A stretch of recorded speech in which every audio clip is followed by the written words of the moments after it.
Hey TAC community, it's another Crafting with Anna video. I had promised I'd show you guys a coil pot. I'm in my little at-home studio, so I thought I would just show you how to make a fun coil pot. And again, you can do this with Play-Doh, with Model Magic, with air dry clay, and I'll put a link in the comments if you want to purchase some of the Amico air dry clay. And then I'm just using studio normal traditional clay from the clay that I use, but you could totally use anything. If you want it to be more long-term, then I do totally suggest getting an air dry clay, some acrylic paint, and some shellac. But if you just want to do it for fun, do away. So the first thing we need to do is make the bottom for the pancake. So I'm going to take a small piece of clay. This might be a little bit big. And I'm going to take it, I'm going to roll it out. And so you can hammer it out with your hand. It doesn't need to be perfect. I'm going to use my dowel rods on either side, my rolling pin, and I'm just going to roll this down. And this is a trick for you at home ceramic people. And this will give me a nice even slab. And I'm going to cut the shape for the bottom. You can do any shape you want. You could do a heart, a square, a flower. I'm going to stick with a circle. You can use cookie cutters if you have them to cut out your base.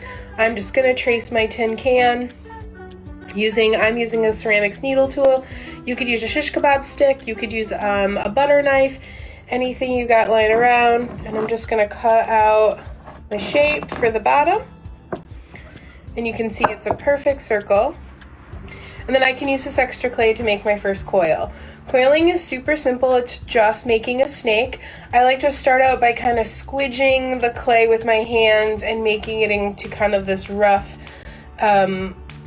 shape, wormy shape. I mean, I could think, it looks like a turd, but then I'm going to roll it out. So to roll out a coil, you're going to use the palms of your hands, the nice round part. I'm going to start in the middle, push down, and roll back and forth towards myself. Move this out of my way.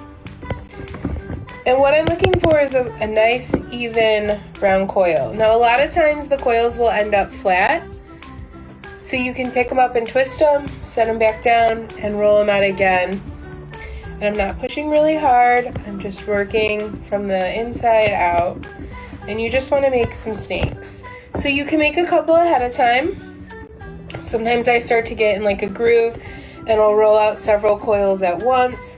So I have extra, and I can just kind of whip my pot up real quick.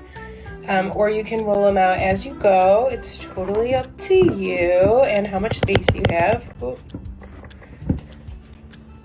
All right, so I'm going to roll out my coils. Then I'm going to start to build my pot. So if you're using just Play-Doh or the Model Magic, it's going to stick to itself, so you can skip this step. If you're using traditional clay, if you're following along at your own home studio and using traditional clay, we have to do what's called scoring and slipping to get that first coil to stick down.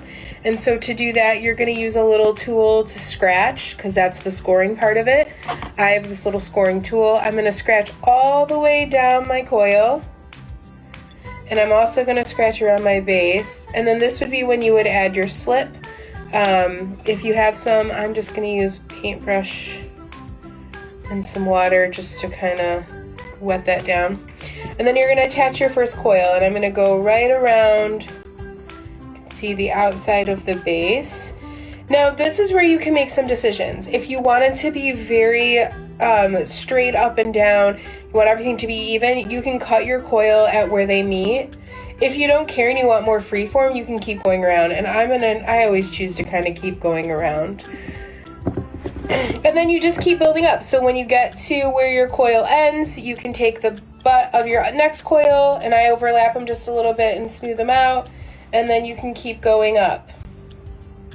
Now if you're using traditional clay, and probably even the air dry clay, you want to make sure that you're either scoring and slipping, which I showed you before, or you're going to have to blend. And blending just means taking and using my thumb. This is going to be a little hard to get on camera, but I'm gonna smooth out the coil lines on the inside. And I do that by pulling down and pushing up with the clay. So if you can see, I've got this top part is smooth, and then when I flip it around, you can see the coils. You don't wanna see any of those coils, and then they'll be stuck together and you can skip the scoring part. So another fun thing is you can do different things with your coils to get different shapes. So I could take a coil, start with the end, move this in front. I'm gonna roll this in on itself like a jelly roll or a Swiss roll. I've been watching a lot of British Bake Off. Or a snail even, and you get this little spiral. And then that can be added to your pot. You can also take your spiral and make it into a different shape, a triangle, a square, a rectangle, right? And then that can get scored and slipped or just placed on there. You can also take a coil and cut it. Sometimes I'll cut it into even pieces. And then those little even pieces can be rolled out. And again, I like to use the palms of my hand because they're nice and round. And you get a nice little ball. And that can be stamped. So I could take a stamp and get a little stamp on it, and then that can be added. And you can make a bunch of them, so you want to make sure you cut all your little pieces the same if you want your little balls the same. And then you can also do, which is one of my favorites, I always think it reminds me of a cake, but you'll kind of fold, I don't know why it reminds me of like frosting on a cake, but you fold and you make these kind of wiggly snakes. And then those can be added. And you'll just keep rolling your coils up. And then you'll have, you can see all the different techniques I just showed you. There's the straight around, there's the little spiral, spiral. There's the little cake decorating snake. And then my two little textured balls. And they're great. So if you use the Amaco ear tray, which I'll link below, you can paint this with acrylic paint, let it dry, paint it with acrylic paint, then put shellac over it, and then you can use it. So they make great pencil holders. You can put your clay tools in there, colored pencils, knitting needles, crochet hooks, any craft supplies. You could also probably plant a little plant in there, which would be really fun and cute.